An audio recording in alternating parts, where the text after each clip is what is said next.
जानेंगे 10वीं क्लास का पहल का चैप्टर जो वास्तविक संख्या है, यानी वास्तविक संख्या यानी रियल नंबर का जो भी ऑब्जेक्टिव है, जो बहुत इंपॉर्टेंट क्वेश्चन है उसको हम जानेंगे। तो सबसे पहले पहला क्वेश्चन क्या कहता है कि सौ आभाज्य संख्या का मौसा क्या होता है। तो सबसे पहले हम जानेंगे सौ आभाज्य संख्या क्या होता है। तो जिसका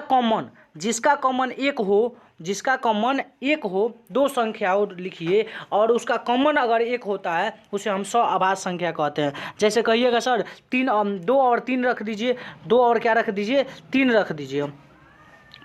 तो दो और तीन रखेंगे, इसका मौसा निकालेंगे तो मौसा कितना हो जाएगा। मौसा निकालना आप जानते ही हैं, मौसा आपका कितना हो जाएगा, एक हो जाएगा। उसके बाद 2 नंबर क्वेश्चन कह रहा है कि यदि दो संख्या का गुणनफल 2166 है एवं उनका मौसा 19 है तो इनका लसा क्या होगा। मतलब दो गो संख्या दिया है और दोनों संख्या का गुणा करने पर 2100 कितना दिया है, 66 दिया है। तो कह रहा है मौसा का मान, मतलब दोनों, एगो मौसा हो गया एक लसा हो गया, दोनों का मान दे दिए 2166। तो कहेगा कि एक मौसा दिया तो दूसरा का लसा का मान क्या होगा। तो क्या करेंगे, 19 से अब भाग दे दीजिएगा।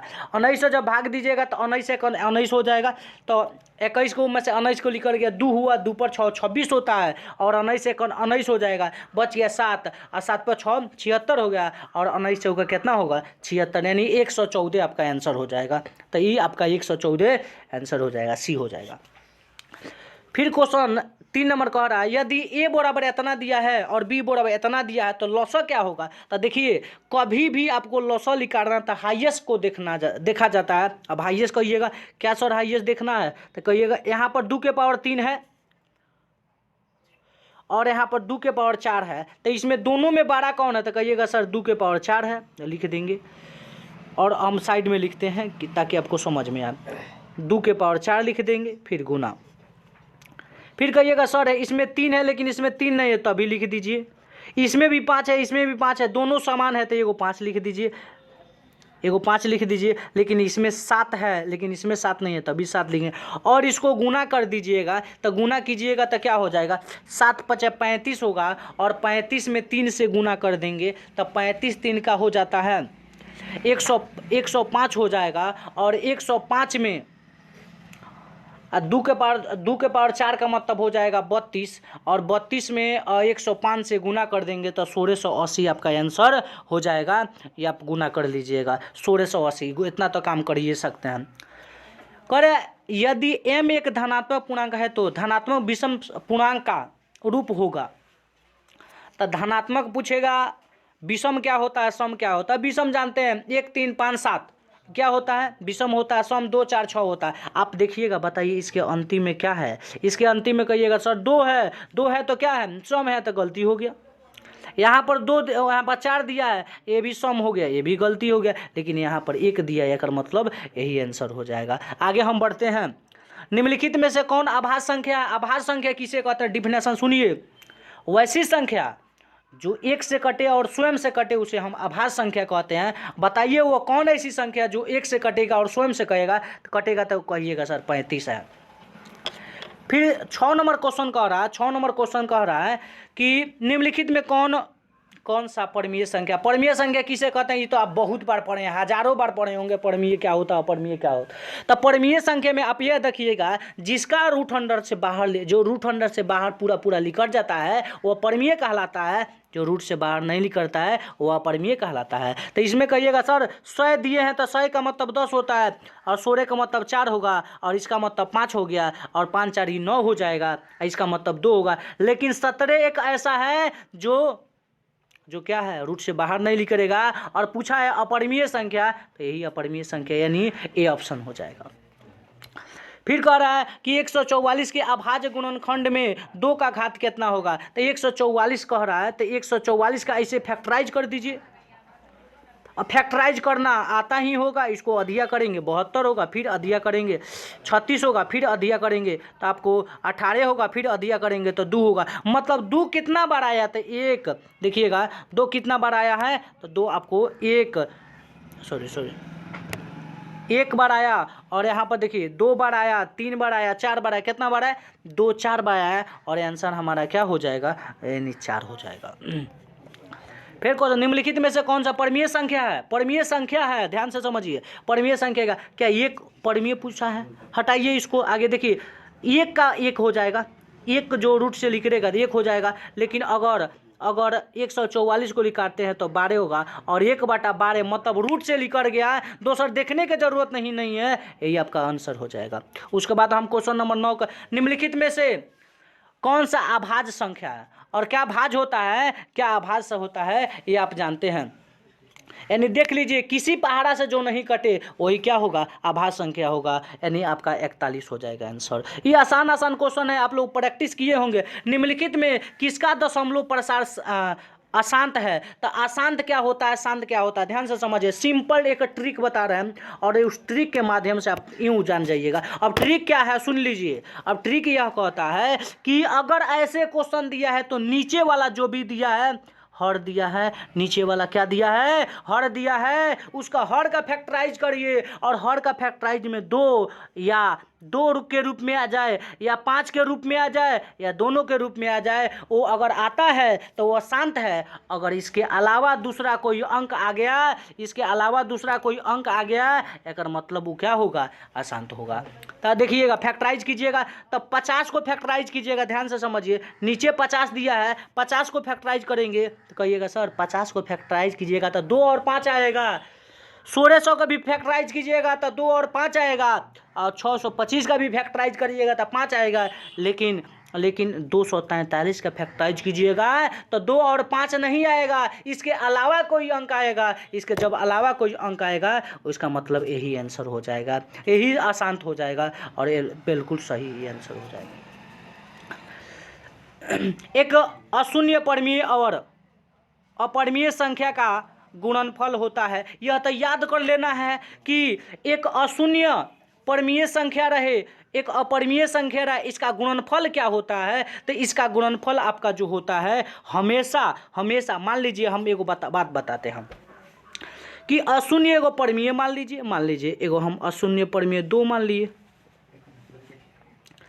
एक अपरमीय मान लीजिए, कहिएगा सर √3 मान लीजिए, उसमें क्या है? ये दोनों को जब गुना करिएगा तो 2√3 हो जाएगा। क्या बताओ, ये 2√3 परमीय होगा कि अपरमीय होगा? कहिएगा सर ये कबो अपरमीय ही होगा, और यही आंसर आपका हो जाएगा, बी नंबर ऑप्शन हो जाएगा।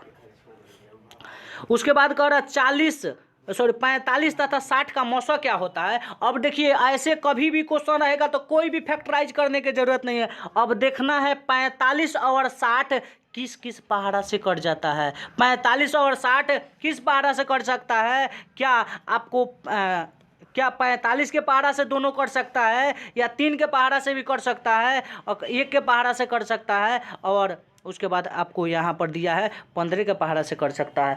तो देखिए, इसमें आपको देखना है, कहिएगा सर 45 के पहाड़ा से 45 कर सकता है, लेकिन 60 नहीं कर सकता है। लेकिन 3 के पहाड़ा से 45 भी कर सकता है और 60 भी कर सकता है। 1 के पहाड़ा से 45 भी कर सकता है, 60 भी कर सकता है। लेकिन अब 15 के पहाड़ा से 45 भी कर सकता है और 60 भी कर सकता है। कहने का मेरा मकसद यह है कि जो बड़ा होगा, जो कटने में बड़ा होगा, कहिएगा सर 3 भी कट जाएगा और 15 भी कट जाएगा, ये दोनों में बड़ा कौन है? तो कहिएगा 15 है, और 15 ही आंसर हो जाएगा। ये नया तरीका सीखिए, तब एग्जाम में ज़्यादा से ज़्यादा क्वेश्चन को सॉल्व कीजिएगा, और जब ज़्यादा से ज़्यादा क्वेश्चन को सॉल्व कीजिएगा तभी आप बेस्ट करिएगा। आइए हम इसको देखते हैं, क्वेश्चन नंबर 13 को देखते हैं। क्वेश्चन नंबर 13 कह रहा π/3 है। पाई क्या है? तो आप नोट याद रखिएगा, अब नोट को गोट में रखिएगा। पाई क्या है? तो कहिएगा सर पाई तो अपरिमेय संख्या है। अपरिमेय संख्या में, यानी अपरिमेय संख्या कोई लिख दिए, और अपरिमेय संख्या में और कोई भी संख्या से भाग देते हैं, परिमेय संख्या में कोई भी संख्या से भाग देते हैं, या वो क्या होता है? तो वो हमेशा अपरिमेय ही होता है, और आपका बी आंसर हो जाएगा। क्या हो आंसर हो जाएगा? बी आंसर हो जाएगा। फिर नेक्स्ट क्वेश्चन कहा है कि यदि f(x) बराबर x³ - 5s² + 2x + 2, तो F1 देखिए ये 9th क्लास का क्वेश्चन है। अब मान कर चलिए है क्या दिया है तो कहिएगा सर ये दिया है F1 दिया है, तो F1 ही जो लिख दीजिए, बराबर है तो बराबर लिख दीजिए। और अच्छा x के जगह पर कितना है तो कहिएगा सर x के जगह पर आपको 1 है तो हिजा 1 को 3 बार लिखिएगा, और -5 गुना 1 का होल स्क्वायर प्लस 2 गुना 1 आप +2 लिख दीजिएगा। कहिएगा सर इसका होल स्क्वायर कीजिएगा तो 1 होगा, माइनस 1 का होल स्क्वायर कितना होता है, 1 का होल स्क्वायर 1 होता है, 1 में 5 से गुना करेंगे तो 5 होगा, और यहाँ पर देखिए प्लस है तो ये प्लस लिख देंगे, 2 में 1 से गुना करेंगे तो 2 होगा, और अंतिम में 2, तो 2 2 4 हो गया, 2 2 4 हो गया, और 4 को एगो कितना होता है 5, और 5 में से 5 घट गया तो कितना 0 आ जाएगा। तो यही आपका करेक्ट आंसर है, कितना हो जाएगा 0 हो जाएगा आंसर। अब देखिए अगर किसी संख्या के ऊपर बार दिया है या रेखड़ी दिया है तो इसका मतलब कैसे बना सकते हैं, तो सुनिए, तो उसको बनाना है तो सब सिंपल वे में बनाइएगा। कैसे बनाइएगा, तो यहाँ पर देखिए जैसे यहाँ पर रेखड़ी दिया है या बार दिया है, रेखड़ी या बार दिया रहेगा तो उसका मतलब क्या है, बहुत इंपॉर्टेंट क्वेश्चन है। रेखड़ी अगर बार दिया रहेगा तो सिंपल वे में है, देखिए आप क्वेश्चन देखिए क्या है, जैसे 0.0 कितना है 7, अगर इस पर रेखड़ी बोलो या तो बार बोलो बात एक ही होता है, और इस बार बार का मतलब बार बार होता है, और 7 बटा क्या होगा, एक रेखड़ी का मतलब 1 9 होता है, और 7 बटा 9 आपका आंसर हो जाएगा, और यही बिल्कुल सही आंसर होगा। उसके बाद क्वेश्चन नंबर देखिए, क्वेश्चन नंबर 16 कह रहा है अगर 8 के पावर 0 और गुना 2 के पावर 0 दिया है तो कहिएगा भाई सर कि कोई भी संख्या दिया है, कोई भी नंबर दिया है, अगर नंबर के पावर 0 दिया है उसका मतलब क्या होता है 1 होता है। तो बताइए ना, 8 के पावर 0 दिया है तो इसका मतलब भी 1 हुआ, और इसका 2 के पावर 0 दिया इसका मतलब 1 हुआ, और 1 में 1 से गुना करेंगे तो 1 होगा, और 1 ही बिल्कुल आंसर हो जाएगा, 1 ही बिल्कुल करेक्ट आंसर हो जाएगा। उसके बाद क्वेश्चन नंबर 17, यदि ए और बी अभाज्य संख्या है तो ए और बी का लसा क्या होगा। अगर अभाज्य संख्या, कहिएगा सर अभाज्य संख्या क्या होगा, अभाज्य संख्या एक 2 लिख दीजिए, एक क्या लिख दीजिए 2 लिख दीजिए, एक 2 लिख दीजिए, एक 3 लिखिए, दोनों अभाज्य संख्या है। अभाज्य संख्या का मौसा क्या होगा, सॉरी लसा क्या होगा, 2 और 3 का लसा क्या होता है, 2 और 3 का लसा क्या होता है बताइए, 2 या और 3 का लसा क्या होगा। कहिएगा सर अगर कोई भी संख्या आप 2 लिखे चाहे 3 लिखे, 2 लिखे या 3 लिखे, दोनों अभाज्य संख्या है, और जब भी अभाज्य संख्या दिया जाता है और मौसा निकाला जाता है तो दोनों में क्या किया जाता है, गुना किया जाता है, और मतलब क्या हो जाएगा 3 दूना 6। अब कह रहा है, अब देखिए यदि ए और बी अभाज्य संख्या है तो ए का लसा क्या होगा, कहिएगा सर 2 अभाज्य संख्या दिया तो उनमें गुना होता है, मतलब ए गुना बी हो जाएगा, और बिल्कुल सही आंसर हो जाएगा। निम्नलिखित में से कौन अभाज्य संख्या है, निम्नलिखित में से कौन अभाज्य संख्या, अभाज्य संख्या अगर पहले वाला भी बता दिए हैं, अभाज्य संख्या उसे कहते हैं जो 1 से कटे और स्वयं से कटे। इसका आंसर क्या हो जाएगा, इसका आंसर बी हो जाएगा, इसका आंसर क्या होगा बी हो जाएगा। 19 नंबर क्वेश्चन, निम्नलिखित में से कौन परमीय संख्या है, परमीय संख्या कौन है, तो देखिएगा कहिएगा सर इसको √3 काट दीजिएगा तो केवल 2 बच गया, और यही आंसर हो गया, क्योंकि रूट तो कट गया, रूट से कट गया तो 2 बच गया, 2 ही हमारा हो जाएगा परमीय संख्या। उसके बाद क्वेश्चन नंबर देखिएगा, क्वेश्चन नंबर 20 का क्या कह रहा है कि यदि 65 तथा 117 का मौसा, 65 और 117 का मौसा इतना के रूप में है तो m का मान क्या होगा। कहिएगा सर ये दोनों का जब क्या करेंगे, इस दोनों को जब मौसा निकालेंगे, इस दोनों का मौसा निकालेंगे तो मौसा कितना होगा, मौसा कितना होगा, कहिएगा 65 और 17 का निकालेंगे, मौसा निकालेंगे तो उसका मौसा कितना होता है 13 होता है, क्या होता है 13 होता है। लेकिन यहाँ पर क्या मान रखा जाए, m के जगह पर क्या मान रखा जाए कि इसका आंसर आ जाए मेरा, तो कहिएगा सर इसके जगह पर आप 2 रख दीजिए, इसके जगह पर क्या रख दीजिए 2 रख दीजिए, और 65 में 2 से गुना करेंगे तो 130 होगा। हे दोनों का बताइए, हे दोनों का मौसा कितना हुआ, इस दोनों का मौसा कमना पहाड़ा से कट सकता है तो 13 का पहाड़ा कट सकता है, 13 होना चाहिए। अब यहाँ पर हम क्या पुट करें, जो हमारा आंसर क्या आ जाए, 13 आ जाए। तो कहिएगा सर 65 जो दिया है ना, 65 जो दिया है ना, यहाँ पर 2 पुट कर दीजिए और 65 में 2 से गुना कर देंगे तो 130 होगा और 130 में 117 घटा देंगे, 13 हो जाएगा और 13 ही बिल्कुल करेक्ट आंसर हो जाएगा। आगे हम देखेंगे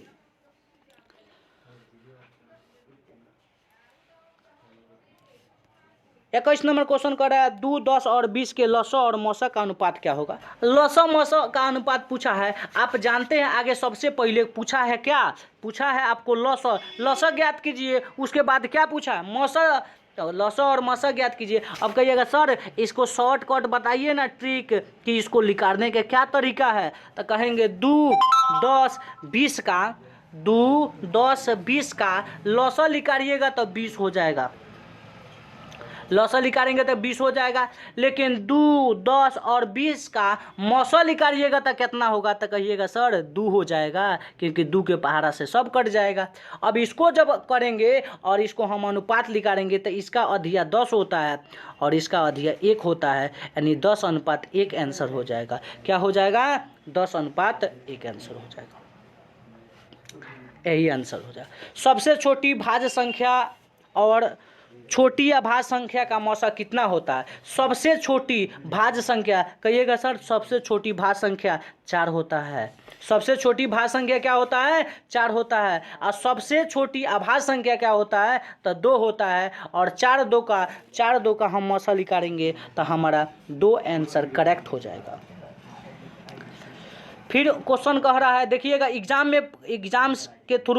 में पूछा हुआ प्रश्न है, देखिएगा कह रहा है 2 लगातार संख्याओं का मौसा, 2 लगातार संख्या, कोई 2 लगातार संख्या लीजिए, एगो 2 एगो 3 निकालिए, मौसा निकालिएगा 1 हो जाएगा, बस आंसर हो जाएगा। ये तो मिनटों का काम सेकेंडों में बना सकते हैं, ये आपका बी नंबर ऑप्शन हो जाएगा। फिर कह रहा है 505 में कितने अभाज्य संख्या आएंगे, तो 505 को फैक्टराइज कीजिएगा, 505 को फैक्टराइज कीजिएगा तो उसमें कितना आंसर आएंगे, 4 आएंगे। फैक्टराइज करना आपको सीखे होंगे, क्योंकि 10वीं क्लास में है तो जरूर सीखे होंगे, तो ये आपका बी नंबर ऑप्शन हो जाएगा।